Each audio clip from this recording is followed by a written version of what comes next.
भेड़िया, वो भी गोकुल में, कैसे? कहीं भेड़िए की आवाज सुनकर वो बाहर तो ना चला गया? जी आप क्या कह रहे हो? कान्हा, कान्हा, कान्हा, कान्हा, कान्हा।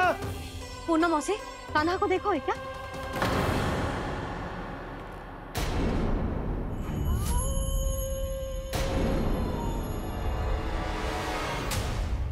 द्वार खुलो है।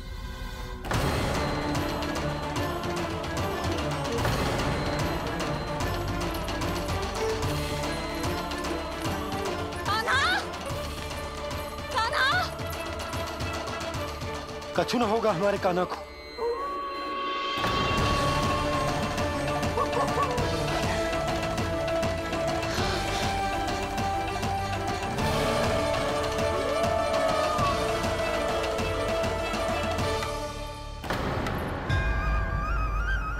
कान्हा, कान्हा,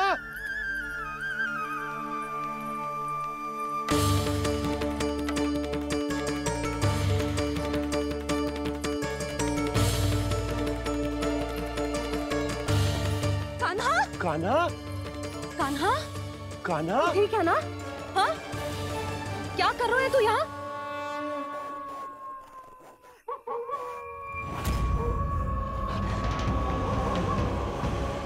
ये स्वर कैसा है मैया? जे कोई साधारण स्वर ना है, जे तो भेड़िए की गुर्राहट है।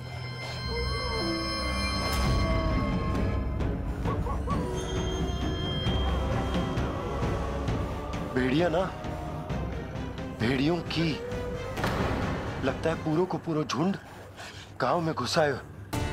शीघ्र घर चलो जी, मुझे बहुत भय लग रहा है। और भोला बंसी को कहो द्वार के आगे पहरे के लिए आ जाए। अब चलो भी, आप क्या देख रहे हो? हमारी तो रक्षा हो जाएगी यशोदा, पर इन गांव वालों का क्या? उनकी रक्षा कौन करेगा? पहले यहाँ से चलो।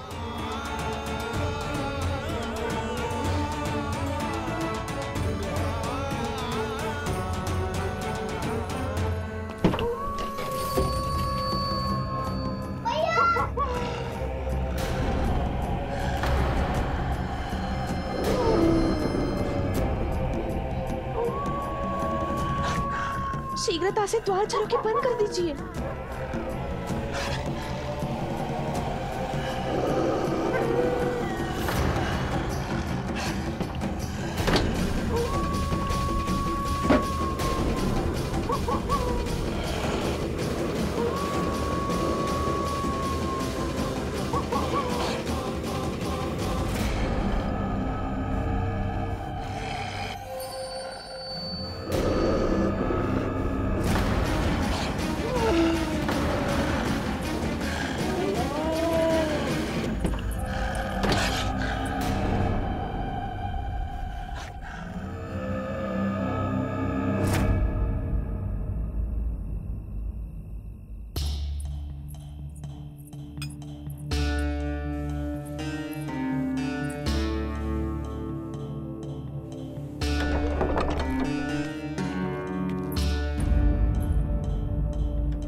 नंदराज, हमारे गांव में भेड़िए और ये अचानक यहाँ कैसे आ गए?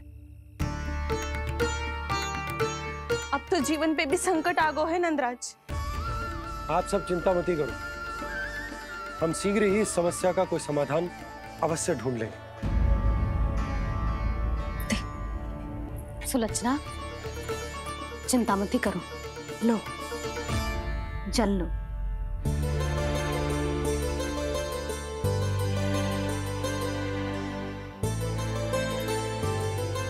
प्रभु, ये कैसी लीला है आपकी? लीला नहीं मुरली, ये प्रयास है मेरा, ताकि मेरे माता पिता सभी गांव वासी स्थिति की गंभीरता को समझ पाए। चिंता चिंतन करने का समय नहीं है, अब समय है कर्म करने का, सदैव सदैव के लिए गोकुल छोड़ के जाने का।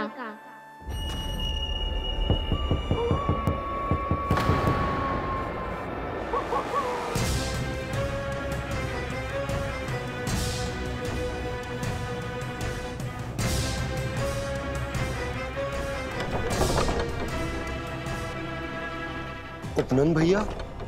घर के द्वार बाहर से बंद थे नंदराज। वो जहां भी गए वहां से लौट के ना आए हो अभी तक।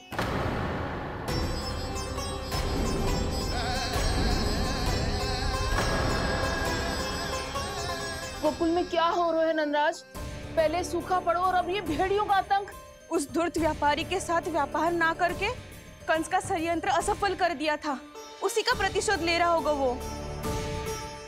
अवश्य उसने ही भेड़िए छोड़ दिए होंगे गांव में। जे सही तो कह रही है नंदराज, नहीं तो रात भेड़ियों के झुंड कहां से आ जाएगा?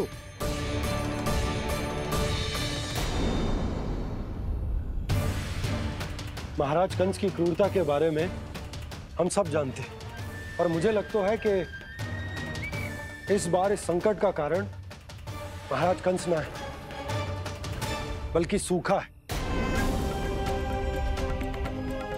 आसपास के वन में जल की एक बूंद भी शेष ना है।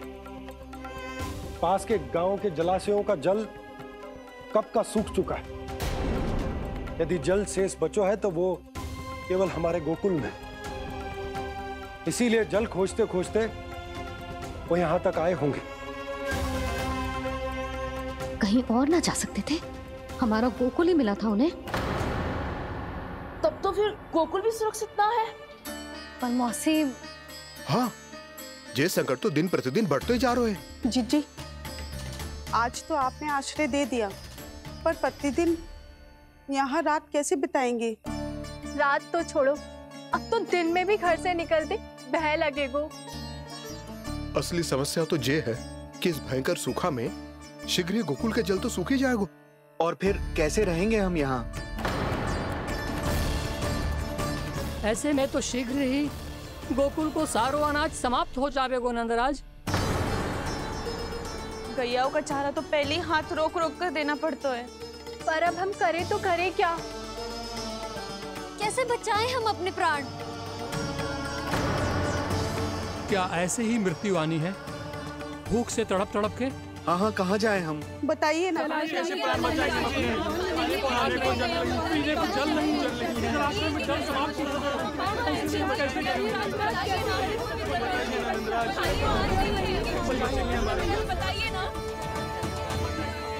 शिकारी, आपको एक बड़ा डिनर लेना होगा। भैया भी ना कितनी जूझ जाती है गुस्सों से भी। ये सब मुझे जब छोड़ना हो तो कैसे संभालेंगे स्वयं को? बाबा, जहाँ हम होंगे वही तो नंद भवन होगा, चाहे गोकुल में हो या कहीं और।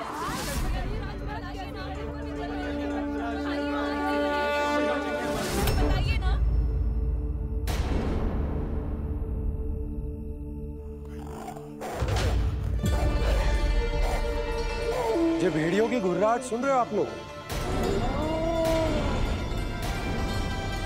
ये संकेत है इस बात का कि यदि अब भी हमने अपनी रक्षा का कोई उपाय ना किया तो हमें इस सूखे के भयानक परिणाम भुगतने होंगे।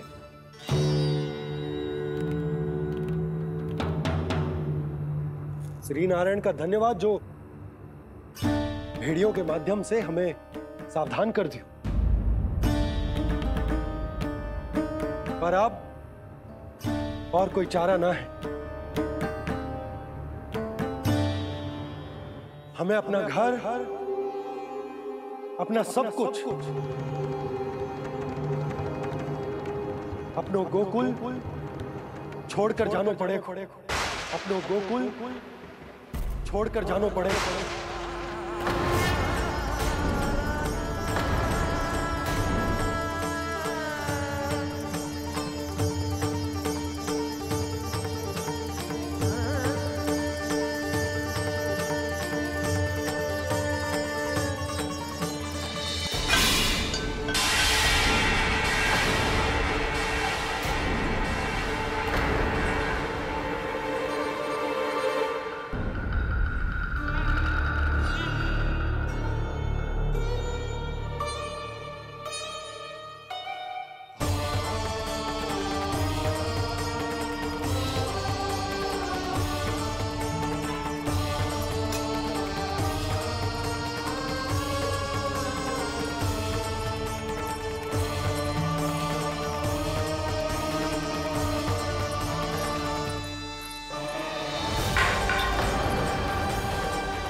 पर नंदराज, यदि हमने अपने आप को, अपने परिवार को समझा बुझाकर गोकुल छोड़ने के लिए तैयार कर भी लियो, परंतु हम जाएंगे कहां?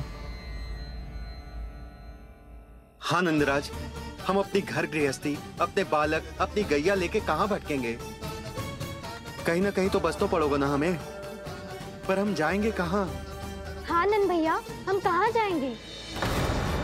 इसका उत्तर तो मेरे पास भी ना है कि अब कहां जाएं हम, किस दिशा में, किस ओर।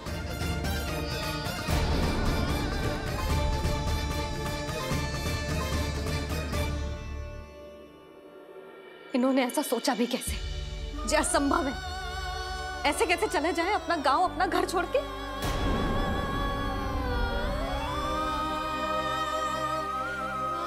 मैया घबरा क्यों रही हो? मैया आप ही तो कहती हो नारायण जो करेंगे अच्छा ही करेंगे।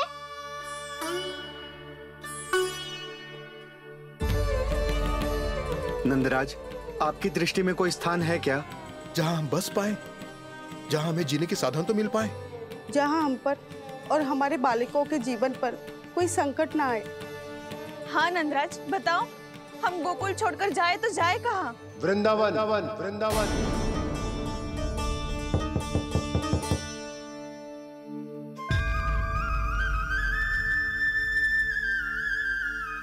उपनंद भैया,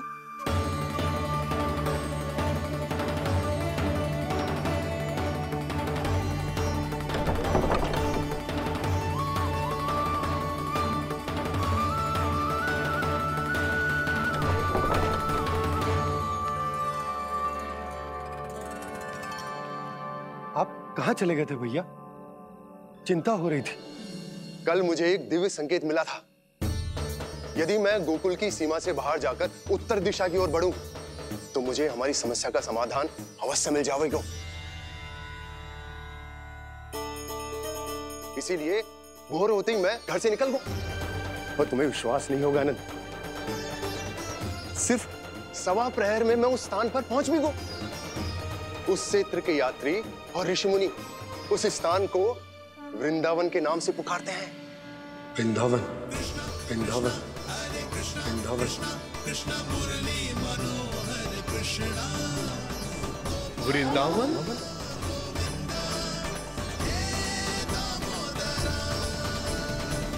उस जगह पर अपने पग धरते ही मुझे यह एहसास होगा कि यहां पहुंचाने के लिए जरूर किसी दैविक शक्ति ने मेरी सहायता की है।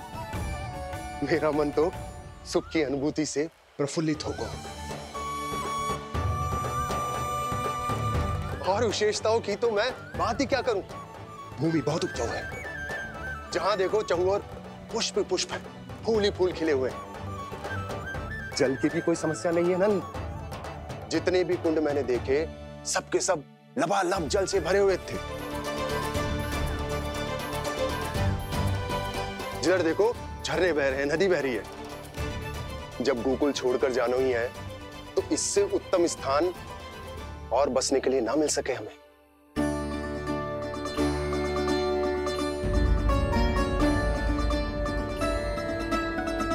मुझे तो लगता है कि प्रभु श्री नारायण ने हमारे लिए पहले से यह स्थान चुनकर रखो।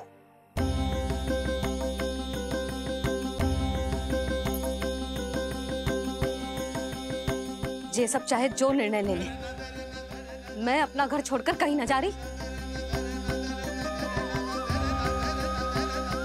नंद, एक राजा होने के नाते प्रजा की रक्षा का भार अब तुम्हारे कंधों पर है। क्या निर्णय है तुम्हारा?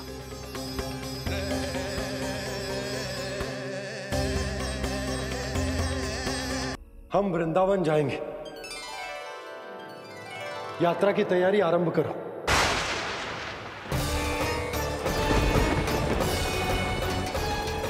नंद जी,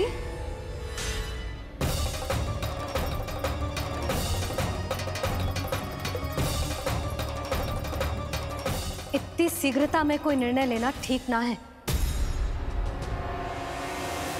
हाँ नंदराज, हम हमारा घर गृहस्थी छोड़कर ना जाएंगे। हम ना जाएंगे नंद भैया। समझने का प्रयास करो यशोदा। यदि तुम भी आप समझने का प्रयास करो नंद महाराज। ऐसा कोई समाधान निकालो जिससे हमें अपना जीवन, अपना घर छोड़ने की आवश्यकता ना पड़े।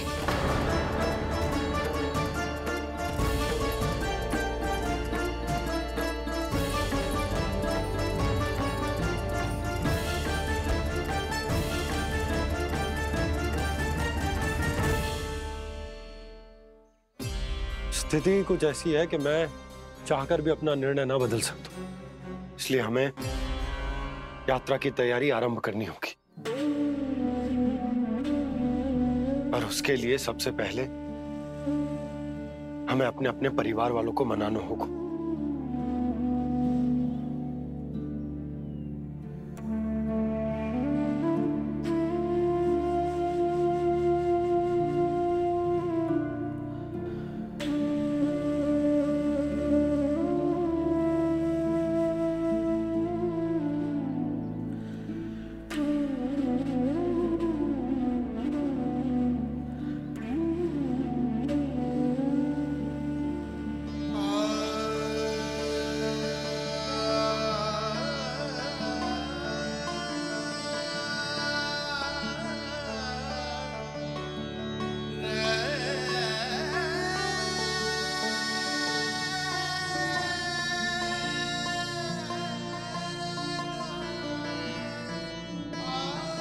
हमने साथ मिलकर आज तक जो भी काम करो है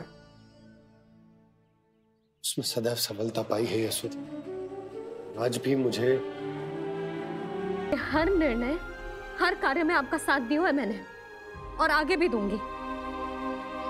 पर गोकुल छोड़कर जाने की बात मत ही करना आप। बसे बसाए घर को छोड़ के चली जाऊं, इतना कठोर ना है मेरा हृदय ना। यशोदा,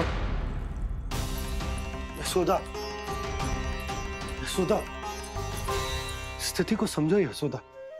और मेरी स्थिति उसे कौन समझेगा? इस घर में कितनी स्मृतियां हैं मेरी। विवाह के बाद अपने मैया बाबा को छोड़कर जिस अपरिचित स्थान पर पहली बार आई थी, जो वही घर। इसी घर में आपको जाना, समझा, आपका प्यार मिलो और पूरे गोकुल वासियों का स्नेह मिलो। अपने निसंतान होने की पीड़ा इन्हीं दीवारों से बांटी है मैंने। और पीड़ा ही क्यों? अपने जीवन की सबसे बड़ी प्रसन्नता यहीं तो मिली है मुझे, इसी कक्ष में जहां कान्हा का जन्म हुआ। पता है आपको विदाई के समय मैया ने मुझे क्या सीख दी थी? बिना ही यमराज के बुलाए ना तेरा इस घर से साथ छूटना चाहिए, ना नाता टूटना चाहिए। डोली में बैठकर जा रही है, अर्थी में ही बाहर आना ना। पहली बार अपने पतिदेव की आज्ञा ना मान रही मैं, क्षमा कर देना, पर मैं इस घर को छोड़कर ना जा सकती। यशोदा,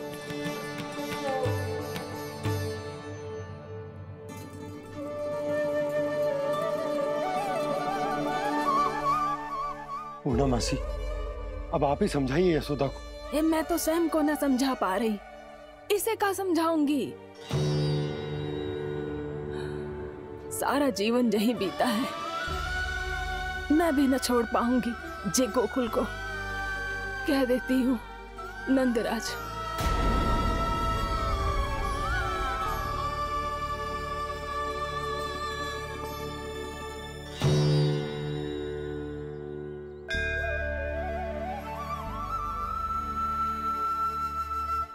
गोकुल छोड़ने का संकेत तुमने ही दिया था कान्हा। अब इस कार्य को पूरा करने का दायित्व भी तुम्हें ही संभालना होगा।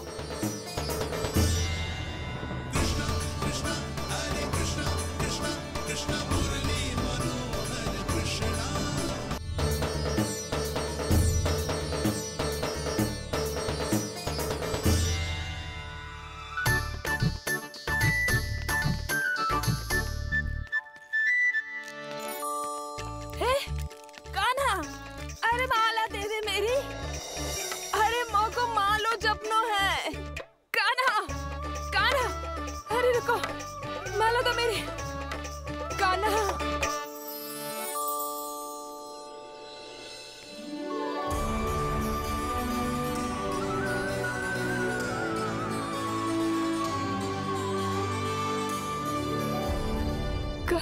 कान्हा, जे कैसा चमत्कार है?